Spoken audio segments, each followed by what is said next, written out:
Good morning, everyone. Hope you're well. It's Monday, the 16th of December. It's week 51. Keep trading, guys. There's plenty of opportunities in these final 2 weeks of the year, as history shows us that's the case. We've just hit an all-time high this morning or late last night on guess what? Bitcoin. I'm sure you're all aware. We went to 106 plus 106.50 here on our charts, but it's a busy week. Obviously, top of the shop is the Fed. We've also got the Bank of Japan and the Bank of England. We've had some PMIs this morning. We've had some mixed Chinese data this morning. It's all kicking off as ever, and there's opportunities all over the place. So don't forget to join us. Just on that, before I jump into the charts, remember we still got our festive 50, as we call it, as we've called it, for the Christmas period. That's a 25% discount. So key in festive 50 into the coupon code here. So you get a heavy 25% discount across all our range of challenges. One of the most popular is the 10,000, many chunk for a nice size account, really, the $25,000 one. So $25,000 is costing $131 now. It's saving nearly $50 on that with that festive 50 code. Gives you the availability to take multiple trades, perhaps tweak up your lot size, and but still keep the risk nice and tight. Because that's what it's all about. Obviously, it's all about following the rules, and that's a real big benefit of the prop trade industry, particularly here at theproptrade.com. We pride ourselves in our support and our education, and our quick communication with our clients. We've got a competition. I'm going to announce the winners. I'm going to actually do a spinner live to see who's won our competition over on X.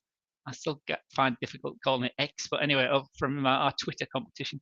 But anyway, I would say even if you're looking for you've only got $50 to spend, invest it in yourself. $41 now, $13.75 discount on the standard for the $5,000 account. So give it a go, guys. Honestly, you've got to be in it to win it, obviously.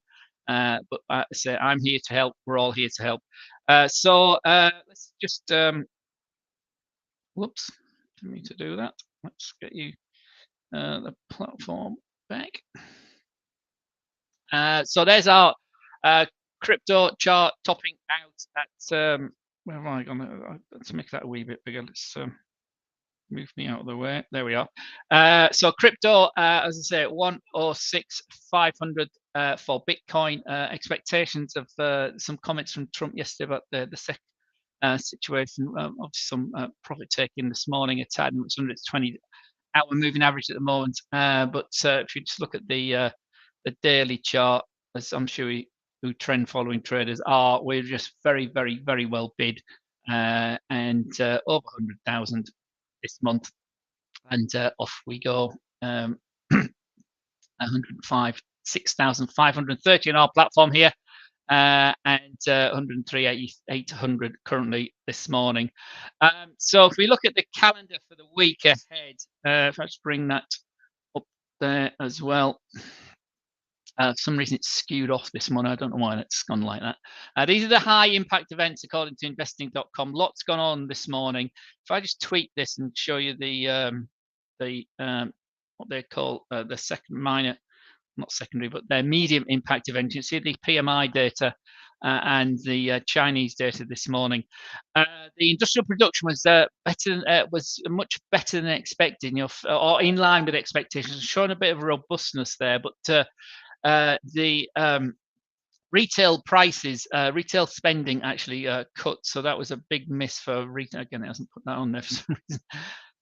But the retail sales numbers were quite a big miss. Excuse me. Out of China this morning. Then we looked at the European PMIs. The trend was an improving situation in the service sector, which it sort of still represents that sort of that stickiness that's fading through on the inflation data. But the manufacturing numbers remain, I can't remember, I think I wrote on on Discord. I can't remember the words I used, but I mean, pretty awful. We're still in negative territory. And in France, you can see here it was worse than expected. Germany's was worse than expected, 52.3, 51.9 in France.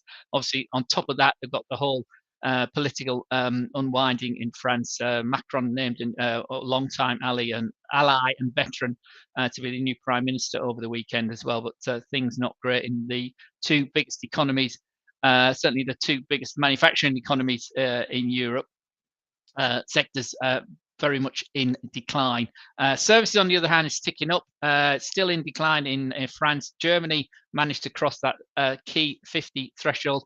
The overall EU area was better than expected as well at 51.4. So again, that's thanks basically to the Germans and the Spanish and a bit of support from the Italians. Or we've moved into expansion mode for services as well overall for the EU. The UK number was better than expected as well at 51.4, although again, manufacturing woeful and still in decline and under the key 50 and worse than expected this month. So it's not a great story coming out from this side of the Atlantic. Later on today, we've got the Empire State numbers from the United States, but remember they jump around all over the place. It used to be very significant number, the Empire State, the Empire State number, but as you can see here, 31.2 last month, expected to decline to 6.4 this month. But more importantly, we have the PMI data out of the US as well. Also, suggestion that we might see an actual expansion in manufacturing, and we might get over that 50. Some gossip this morning on that, which has helped the dollar this morning. Services looking to slip a wee bit, but remain the best we have on around at the moment. The US continues to lead. Stock markets continue to lead. Another good week last week, although we were down on Friday for the stock markets. But more on that when we look at the charts. Miss Lagarde as well this morning, and backed up by her deputy, Gauze, talked about potential disinflation, potential more cuts to come from the ECB, but we'll see how that all pans out in 2025. They were talking those up quite significantly, weren't they, all the central bankers. Tuesday is relatively quiet compared to what we got on Wednesday. We got retail sales, ZEW for the Germany and the Eurozone. Inflation from Canada. But the big numbers is Wednesday. We got UK kicks off with UK inflation in the morning. The Fed announcement later on in the day expected to show a 25 basis points cut. Now it's about 97% on the CME Fed futures market. Remember, that's this one here, guys. It's a free account, cmegroup.com. 97.1. That's about nailed on as we get January. So we're down to this range, 425 to 450 in December. Expected to remain on hold for January for this 425, 450 area that we've cut to now. But there's still, close to 17%, up to 20% expectation as it was a week ago here. We'll cut again in January, but let's see. Firstly, let's get Wednesday out of the way, but that looks nailed on, and that's priced in the dollar this week. The CME expected to cut, expecting the Fed to move on Wednesday. Thursday sees different chatter. We've also got GDP over New Zealand all right. So Thursday sees a different spin for the Bank of Japan and the Bank of England. Both expect to hold their rates as they were. There was the expectation only a few weeks ago that the Bank of Japan would be cutting it, even a week ago, but that's turned on its head quite significantly. So expecting to hold fire in Japan. Hence the dollar's gone up. We had some days the yen does very well. Other days it's quite weak. But the trend for the dollar yen has turned around. We're moving back up. And say Bank of England expected to also hold rates unchanged on Thursday. There was again expectation that they would be cutting. The GDP numbers last Friday were worse, quite significantly worse than expected, although it was only a monthly measure. They were significantly worse than expected when they came in at minus 0.1% compared to a growth of 0.1. That's small numbers, but it's it's quite a significant variation. Whether that's enough to push members to a change is very unlikely, to be honest. But 7-1 and 2-8 is expected on Thursday out of the Bank of England. PCE prices, US GDP as well. I think it's the final reading. Is that final? Yeah, I think it's the final reading. So significant. Philly Fed also on Thursday. Existing home sales. So there's a big lump of data to wrap up the data for the year really this week out of the US on Thursday, and then Friday. Top of the shop Friday is the the one that the Fed look to as the most significant, the core PCE price index for their measure of how inflation is doing in the US. So core PCE is the top of the shop data on Friday the 20th. Next week, next week, yeah, obviously it's Christmas week. Those of us celebrating. The data thins out quite significantly, but the trend on the markets, markets keep going.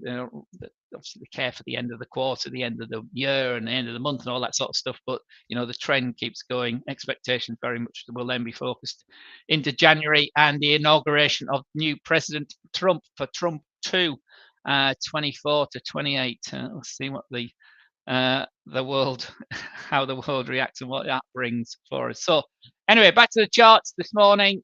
Crypto all-time highs overnight, and Bitcoin here continuing to hold to the upside. Energies, oil has come back to the $70 or broke over the $70 level. It's coming back down this morning. So we had a good week last week from the close the week before when we were down at this key 68 level. OPEC meetings up and OPEC expectation news helped lift that. Obviously the political situation in the Middle East is still a bit of a vacuum in obviously what's going to happen in Syria, but that's sort of been rubbed off here. The Israelis had their say and had their hits on the infrastructure. So oil's had a bit of a lift, but we've seen this before, haven't we, from 68 up here. So we see this is a relatively positive scenario here for the oil market technically. Let me just put these trend lines in. This three, see how they're in. Just do that. So technicians will be looking at this as relatively positive because they're in line, they're aligned with each other, sort of parallel to each other. We've had a similar rally from 68 this time as well, and it's a similar length, isn't it? Although each time it's been sold down, we've bounced again. So we got this zigzag, we got this M formation, this W formation, call it what you like, to the upside. So $70, always key level, $70 round number. But as you can see with the moving averages there, market's very, very flat. Moving averages here. The blue line is the 50, the red is the 20-day moving average, and we broke that at the beginning of last week, and we've held that into the close of last week, and we're down today, but we did hold the key $70 I mentioned on Thursday. I wasn't actually with you on Friday.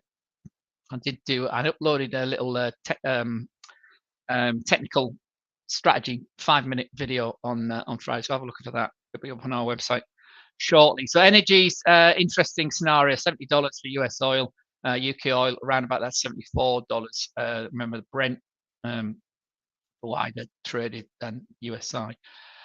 The majors say the dollar's relatively remains sort of on the front foot. Aussie remains pressured here. Remember the trend, as you can see here, hasn't clearly didn't change last week. We did have a flurry over 64 last week from following the RBA and the CPI data.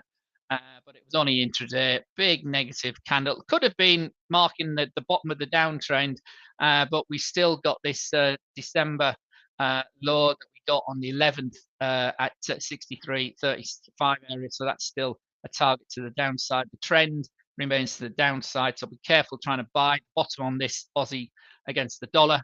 We continue to decline to the down. So let's just go through them all on its daily time frame.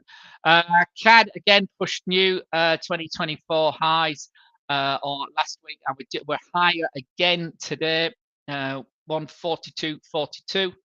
I love 42. Anybody that's followed me for any length of time knows my obsession with the number 42, thanks to Douglas Adams and the Hitchhiker's Guide to the Galaxy, one of my favorite books of all time. So yeah, 42, the meaning of everything basically in the universe. 42 is the answer. This is a question, the answer is 42. But anyway, so 142.42, that's really made me smile this morning. So dollar CAD continues to the upside, another bullish day for that one. Not perhaps as bullish as it was on Thursday, but followed through on Friday, and we're up again today. Dollar CAD, stay on your surfboard, end of day traders. Let's continue to accelerate. Smithy has been a bit all over the place as well, but it had a weak last week, as we can see here. Big strong Thursday candle here on the 12th, and again pushing over .89 last week for the first time in a while, finding support during November and December at .88. So still quite a lot to recover to the upside, but again, dollar bid again today to the upside, maybe struggling. 88, 89, 57. Yen again up. This is the that daily fib level we put on last week, where we recovered.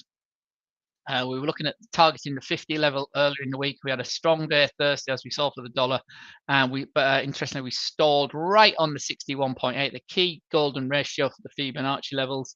Again, if you're not used to, or you don't trade with Fibonacci, or Fibonacci is new to you, I'll do a little introduction webinar on why I like the Fibonacci levels, particularly this retracement levels, and how significant they can be for many systems, and many people obviously trade with fib levels as well. They do tend to play out and end up possibly quite self-fulfilling. So 154 within our sights. We've been close to it. If we just take this down to the hourly chart, we've been within striking distance this morning here in early trades. We got as high as 153.97, but we cooled again. But you can see here on the hourly chart that continues to be supported by the 20, and we're now moving up. So it's a strong dollar day across the board. You see it's a dollar yen eyeing 154. Kiwi 157.70. I know there's not many of you trade that, but so we got GDP, we've got some key data out of New Zealand as well this week. But again, the daily time frames favor the dollar, as with the Aussie. New 2024 lows going all the way back to November 2023. So 52-week lows. Continues to decline. Don't bet against that one either, my friends. And finally, the euro and dollar. Euro's back under 105 this morning. It was over it earlier. Remember, our December low was pushed lower on Thursday as we went to 104.53. Below the one we'd spiked right at the beginning of the month when we went to 104.57, I think it was. But yeah, the trend is, it's consolidating basically, because we're at this key 105 level. So longer this range holds, this 105, 106, the bigger, stronger the breakout. We did have a first breakout and pushed low, this November low, 103.30 zone. Remember, we talked about that in November. It's still obviously one to watch, but we're sort of consolidating a wee bit high, but we can't, as you can see here, we can't break away from the 105 level. Continued chatter of further cuts from the ECB. They may accelerate their move, or it looks like there may be more pressure on them to cut. Obviously, the PMIs today haven't helped, and as the data comes out, Mr. Lagarde said as much this morning.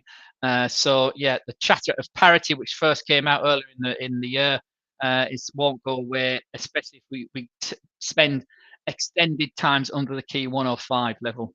So I say our first push under 104 was bought back, and we took 200 pips all the way back to 106. But yeah, we're struggling with 105. See where we end the year and certainly end the week. But again, the 20-day moving average key for any suggestions of buying, and it's at 105. 47 this morning, so it's under 105.50. The trend continues to the downside. Dollar remains on the front foot. Sterling, on the other hand, has had sort of a better rally up for end of November, beginning of December, but it couldn't break at this cluster we talked about last week here. And then Thursday's sell-off was quite significant. And then on Friday, unlike the others, we actually followed through to the downside on sterling, and we back into the 126 level. So the more significant 125 level, sterling is holding above that. So it's on a stronger footing than the euro against the dollar. But with this, the weakening data that we saw last week out the UK, the PMIs again this morning weren't great, and that GDP number, and let's see what Mr. Bailey has to say later on in the week. But the rally we saw for 10 days that took us to this 127 test has been sold off, and so we're sort of declining again. So the big round 126 level needs to hold this week, certainly, unless we're going to go back to test the 125 level quite quickly, potentially.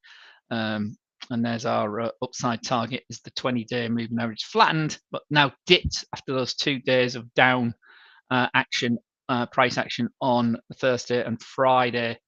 So 127.12 is where the 20-day moving average sits. The 50-day moving average is now at 128.25. So all in all, the dollar remains on the front foot ahead of the Fed this week. So yeah, just watch that as we go. So there's plenty of data for a Monday today, unusually. So intraday stuff also in play. The indices continue to hold their uptrend overall. However, we did see a down week last week for the first time in a while. We did break under the 20-day moving average, which have triggered shorts on this strategy on Thursday. Down again Wednesday it was, wasn't it? We were down again Thursday, down Friday, and we bounced a wee bit this morning. So we short there from Wednesday. But as we've seen before, it's all been bought at the 50-day moving average, perhaps less gusto there in August, but that's on low volumes in August. So are we going to test the 50-day moving average? Well, I say we're still short. 20 is flattening out there at 44.20, 225. So Dow down. I think the Dow was actually up. Yeah, it's down 0.2 of 1% on Friday into close. That was the 30. Where's the next one? The Nasdaq. I'll come back to the Nasdaq. The Nasdaq was best performed. The S&P 500 closed at 60.50, right on the nose on Friday. But you can see it's a bit.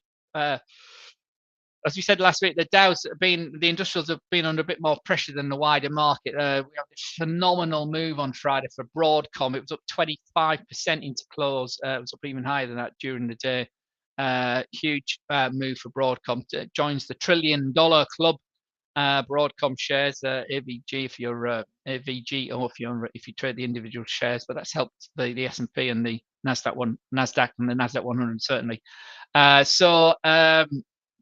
That key support we had through here at 60.40 still holds, 60.35, the 20-day moving average down here. So I say we were flat on. We were closed flat on Friday, unchanged at 60.50. That's showing a positive candle for Friday, but anyway, the cash market was down a tad. And the intraday stuff is higher today. Let's have a look at that hourly chart on the S&P.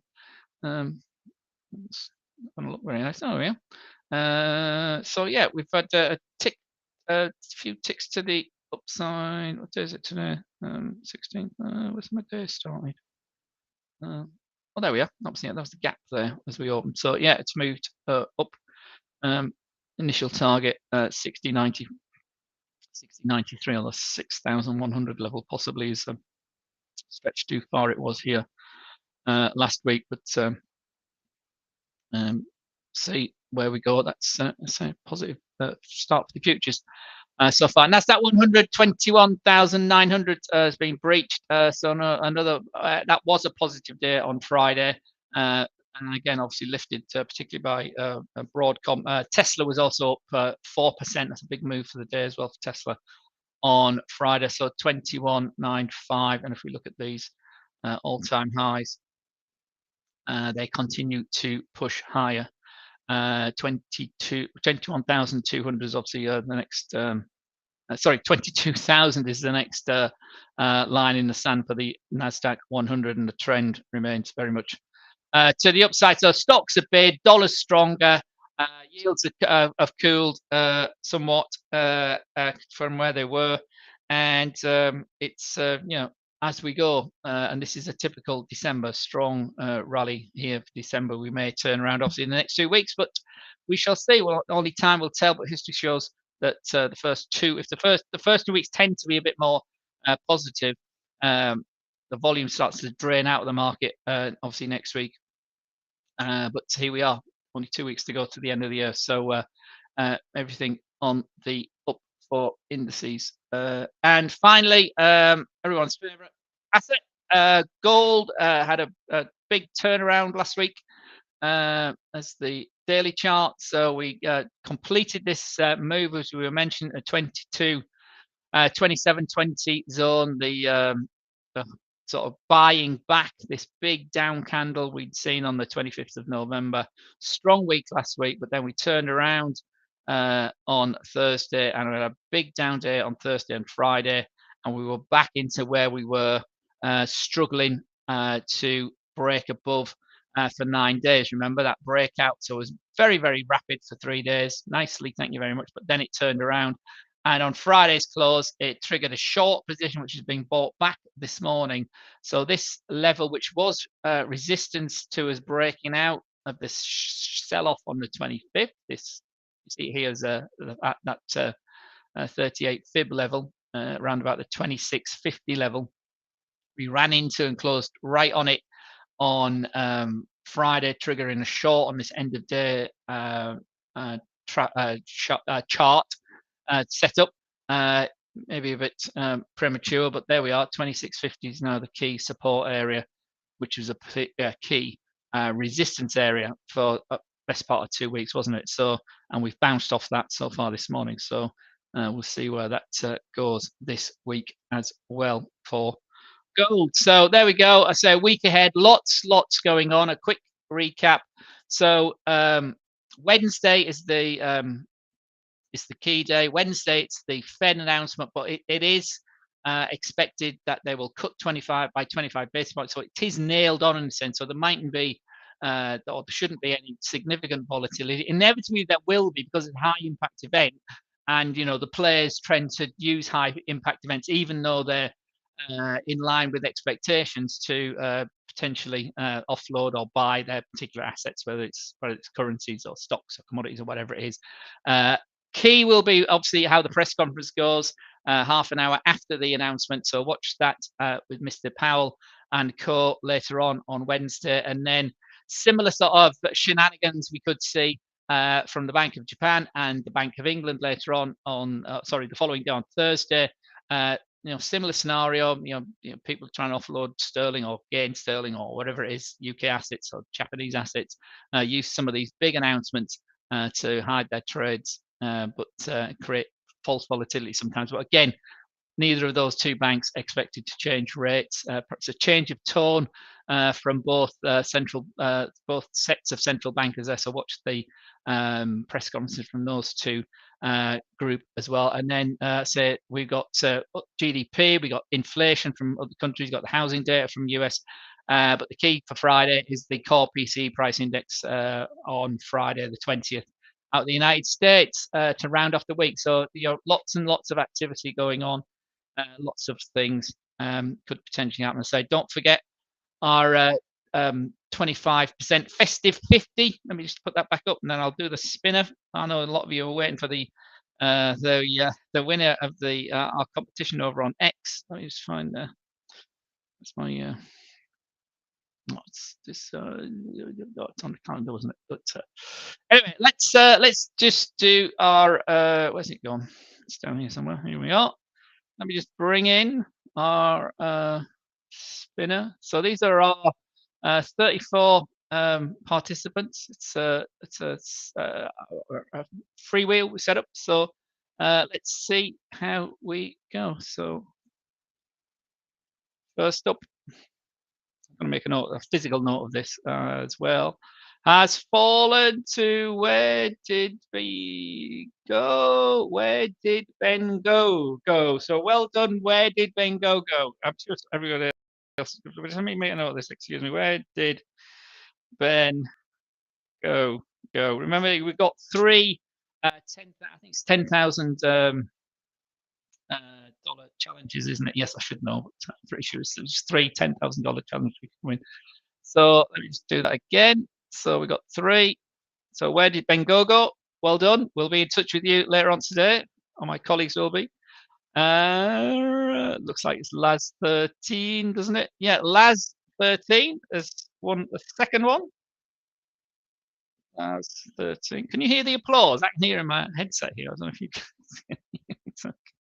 can. And finally, final winner. Hold your horses, like these TV games, and I should build it up a bit more. Finally, and the third winner is, drum roll, finally. I do love our logo. Don't you love our logo? The green and the black. I think it's fantastic. Dark Dragon Drake. Oh no, where's it left? Yes, Dark Dragon Drake. Dark Dragon Drake. Dark Dragon. Dark Dragon. Dark with an E. Congratulations, traders. We will be in touch later on today. It's a 10,000 challenge that you've won.